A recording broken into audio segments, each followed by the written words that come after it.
విశాఖ పారిశ్రామిక ప్రాంతంలో హెచ్పీసీఎల్ కర్మాగారం ఎదుట శుక్రవారం ఐఎన్టీయూసీ ఆధ్వర్యంలో కార్మికులు బైఠాయించారు. పెరుగుతున్న నిత్యావసర ధరలకు అనుకూలంగా కార్మికులు వేతనం ఉండాలని వారు డిమాండ్ చేశారు. కర్మాగార యాజమాన్యం వెంటనే కార్మికుల సమస్యలపై దృష్టి సారించాలని, లేని పక్షంలో మిగిలిన సంఘాలతో ఆందోళన చేపడతామని హెచ్చరించారు.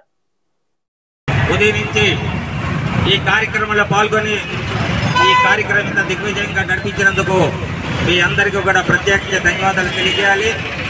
అంతేకాకుండా యాజమాన్యం దృష్టి కూడా తీసుకెళ్లి యాజమాన్యం ద్వారా జరుగుతున్న అన్యాయాన్ని ప్రభుత్వానికి తెలియజేసే విధంగా ఐఎన్టీసీ నాయకత్వం ముందుంటుంది.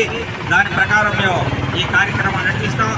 ఈ కార్యక్రమంలో ఇంతటి తాగకుండా భవిష్యత్తులో ఈ రేట్లు కానీ పెద్దపోయినట్లయితే అన్ని కార్మిక సంఘాల ఐక్యత పడితే ఇక్కడ జరుగుతున్న అన్యాయాన్ని ప్రజల దృష్టికి, ప్రభుత్వాల దృష్టికి తీసుకెళ్లి కార్మికులకు న్యాయం జరిగేటట్లుగా మేము ఐఎన్టీసీగా మేము కృషి చేస్తామని చెప్పేసి మీ అందరికీ కూడా తెలియజేస్తూ, ఇంతటి కార్యక్రమంలో పాల్గొన్న మీ అందరికీ కూడా పేరు పేరున ధన్యవాదాలు తెలియజేస్తూ ఈ కార్యక్రమం ఇంతటితో ముగిస్తున్నాం.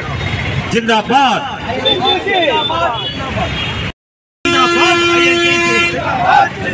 పెరుగుతున్న ధరలకు అనుకూలంగా జీతాలు పెంచాలి. పెరుగుతున్న ధరలకు అనుకూలంగా జీవో రేట్లు పెంచాలి. పెరుగుతున్న ధరలకు అనుకూలంగా జీవో రేట్లు పెంచాలి. పెరుగుతున్న ధరలకు అనుకూలంగా జీవో రేట్లు పెంచాలి. పెరుగుతున్న ధరలకు అనుకూలంగా జీవో రేట్లు పెంచాలి. కార్మికుల ఐక్యత, కార్మికుల ఐక్యత, కార్మికుల ఐక్యత. పెరుగుతున్న ధరలకు అనుకూలంగా జీవో రేట్లు పెంచాలి. పెరుగుతున్న ధరలకు అనుకూలంగా జీవో రేట్లు పెంచాలి. కనీస వేతనాలు పెంచాలి. జీవో రేట్లు అమలు జరపాలి. జీవో రేట్లు అమలు జరపాలి. సమాన పనికి సమాన వేతనం ఇవ్వాలి.